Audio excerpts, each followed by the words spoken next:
Good afternoon on this 27th day of May 2023. Coming to you from Luombei under yet another mango tree. Today, I want to share with you my reasons as to why the finance bill will sail through. Indeed, Ruto's finance bill is as good as through. I have a number of reasons to believe that the finance bill, unpopular as it may be, it will sail through. But first, to thank our viewers for remaining with us, for supporting us as we ask for more support. We are in the village with my entire crew to distribute portable solar lamps donated free of charge by Power Africa Solar, an American company with branches in Kisumu at Alpha House and Nairobi, Hola Street, off Baricho Street, industrial area, Baricho Road. We are giving these lights to families, especially those without electricity, the most needy, the most poor. We thank this company. As we see the glory, the glowing faces, the happiness on the faces of those who are receiving, as the videos will show when we play them later. We are trying to imagine what kind of happiness the families will have if we got well-wishers to donate things like mattresses, because some of the homes we are going to, the situation is pathetic. The places where people sleep, you see things spread outside to dry. If they could do with a mattress, a blanket, utensils, that will brighten the faces of many people in this village around Luombei. We invite well-wishers to donate these items to these poor people. Now to the question of the day. This bill has generated a lot of heat. The Finance Bill 2023 has almost caused havoc in the country. The opposition threatens to mobilize members of parliament to reject the bill. Beyond that, the opposition, headed by Raila Odinga, threatens to mobilize the country in mass action against the bill. But why am I saying this bill will sail through? And that's why I've been challenging the opposition to pull up their socks. Number one, top on the list, the framing of the question of this bill. This question has been framed in such a way that the emerging narrative is that this is Azimio versus Kenya Kwanza. This debate is coming out in such a manner that members of parliament are being pushed into playing into the narrative that Raila Odinga and Azimio would want Ruto's government to collapse. That voting against this bill is supporting Raila Odinga and Azimio. That is how this matter has been framed.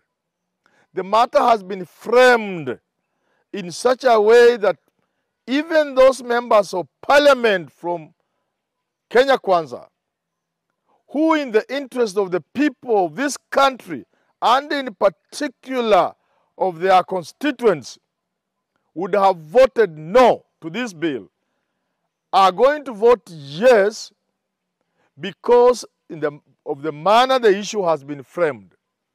That Raila Odinga wants Ruto's government to collapse. That Raila Odinga is opposing everything and anything from government.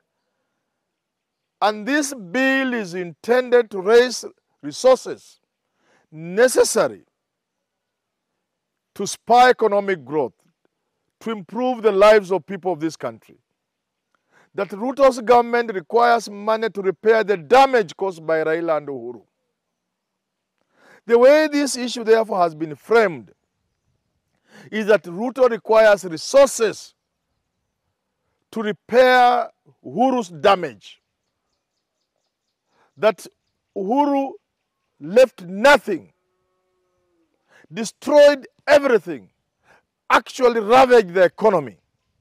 That to repair this economy, Ruto and Gachagua require resources, hence the Finance Bill 2023-2024. The opposition has done nothing or little to persuade Kenyans otherwise. Much as Kenyans don't like it, those who represent the people, the members of parliament, are left with no option other than to fight to save Ruto's government, to fight to give the government the resources government requires to move the economy forward, the resources the government requires to repair Uhuru's damage. That is the option MPs have from the Kenya Kwanza side. So if you are waiting to look for MPs from that side, voting with the people who elected them, then you will have another thing coming, as Americans will tell you. It's not going to work. And for that reason, because of the framing, because of the narrative that this is a Kenya Kwanza war vis-a-vis an Azimio war, the Kenya Kwanza MPs will vote with the government, almost to a man or woman, if you wish. That brings me again to the second reason related to this. That when an issue has been framed in this manner, when the thing looks like a government survival bill across the world, and this is where again Azimio has failed, when you left Ruto, make this look like a government survival bill, then the voting is never on conscience of the member of parliament or the senator. When a bill is a survival bill for the government, then voting is not on an individual's assessment of situations and things. It is never on the basis of reason. It is never on the basis of interest other than the interest of the survival of the government. The member of parliament from the side of government, Kenya Kwanza, UDA, is left with very little option, if any, in terms of whether they have a choice to vote no. To the third reason why this bill is going to sail through, all flowing from the first and the second. Kenya Kwanza has the numbers. You may wish to dispute how those numbers came about, but in parliament, it is numbers that count. The members of parliament elected on Azimio, a good number of them have joined Kenya Kwanza. You may talk about political prostitution, but Kenya Kwanza has the numbers. And these numbers will make the bill sail through. Now, to the bill itself and some of the provisions in the bill. Certainly, as the President has said, there are a number of provisions in that bill that are good. But the contentious one are about the housing levy. The housing levy is contentious because the pay slip is tired. Even those willing are quoting the Bible. The spirit is willing, but the flesh is weak. People may wish to contribute, but the pay slip is weak. That's where the problem is. And especially because there's the 2.7% new levy for NHIF, National Hospital Insurance Funds. Then there is the NSSF new rates. There are those who are looking at this bill and they may have some sort of influence in two ways. One, there could be an MP on his own assessment from Azimio who sees the benefit in this bill, in these provisions. They may also be persuaded by other individuals to see the benefits in this bill.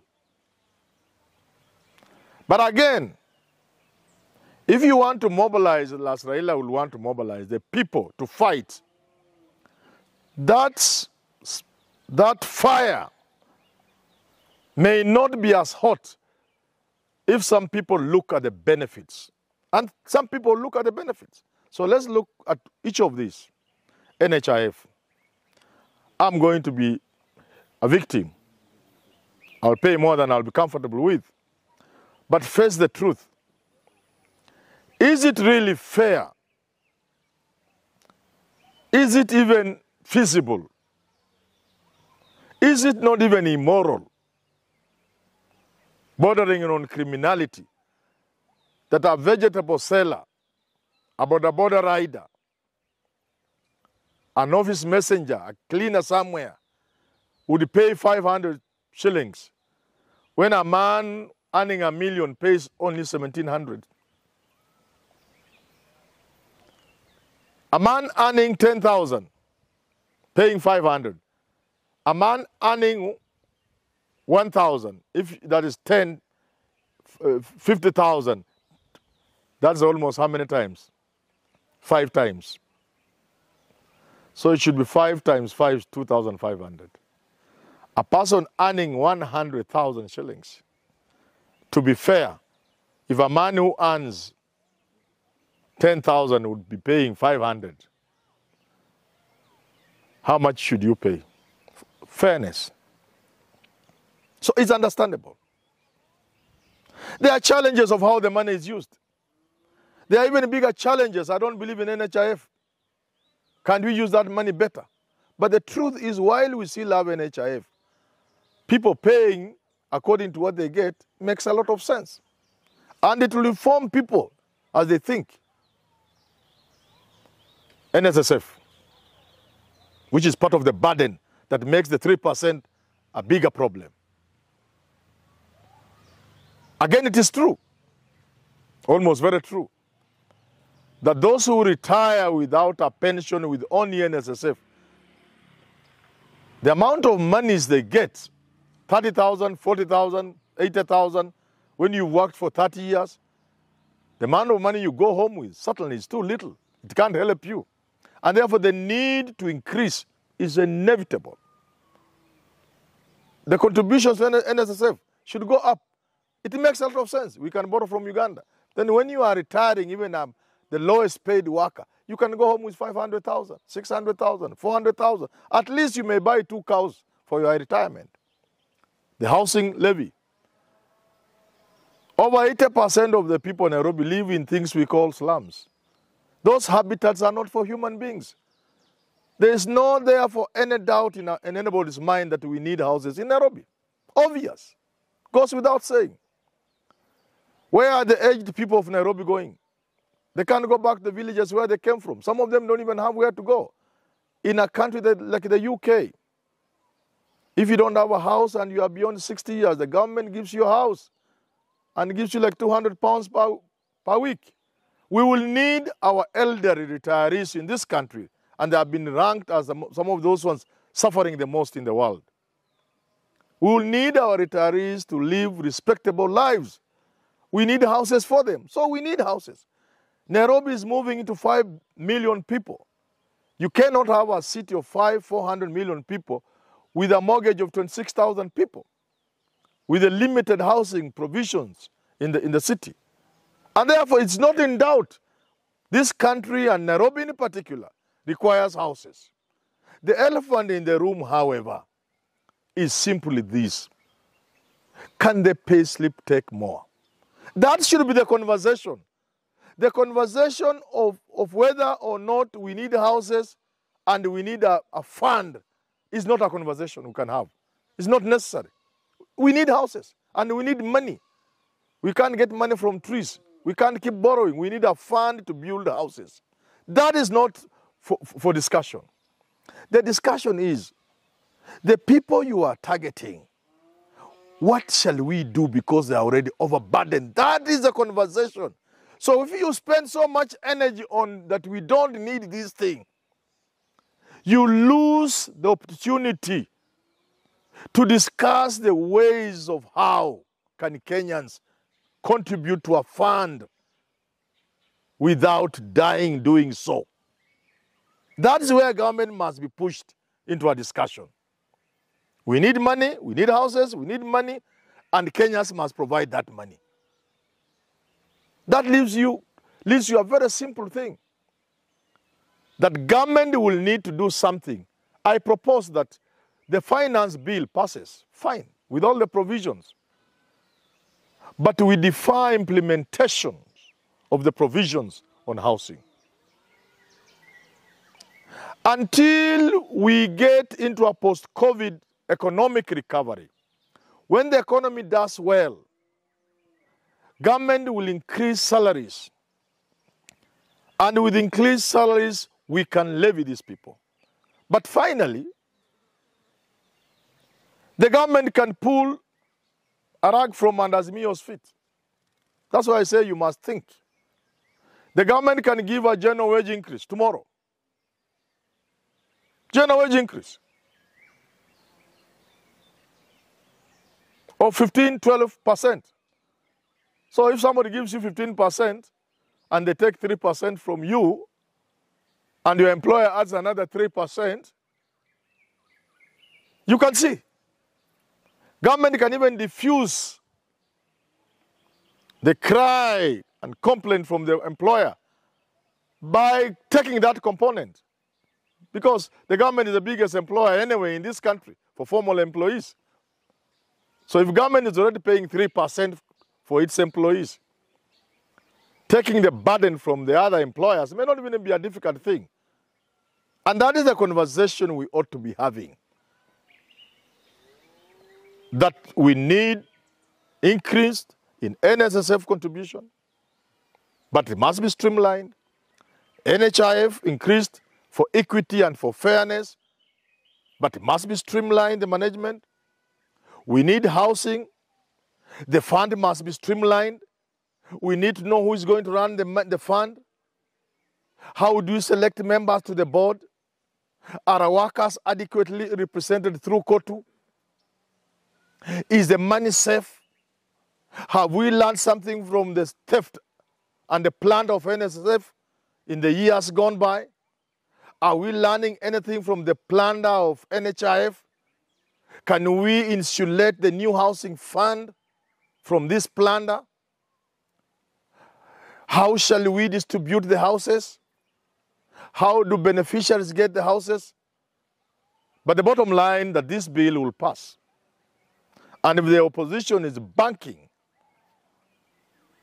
on this bill not passing, then I will advise them to think again. But I will invite government to think very hard, before they force contributions in an ailing economy with the people whose pay slips can barely accommodate another deduction of even 50 shillings. Because this is our country.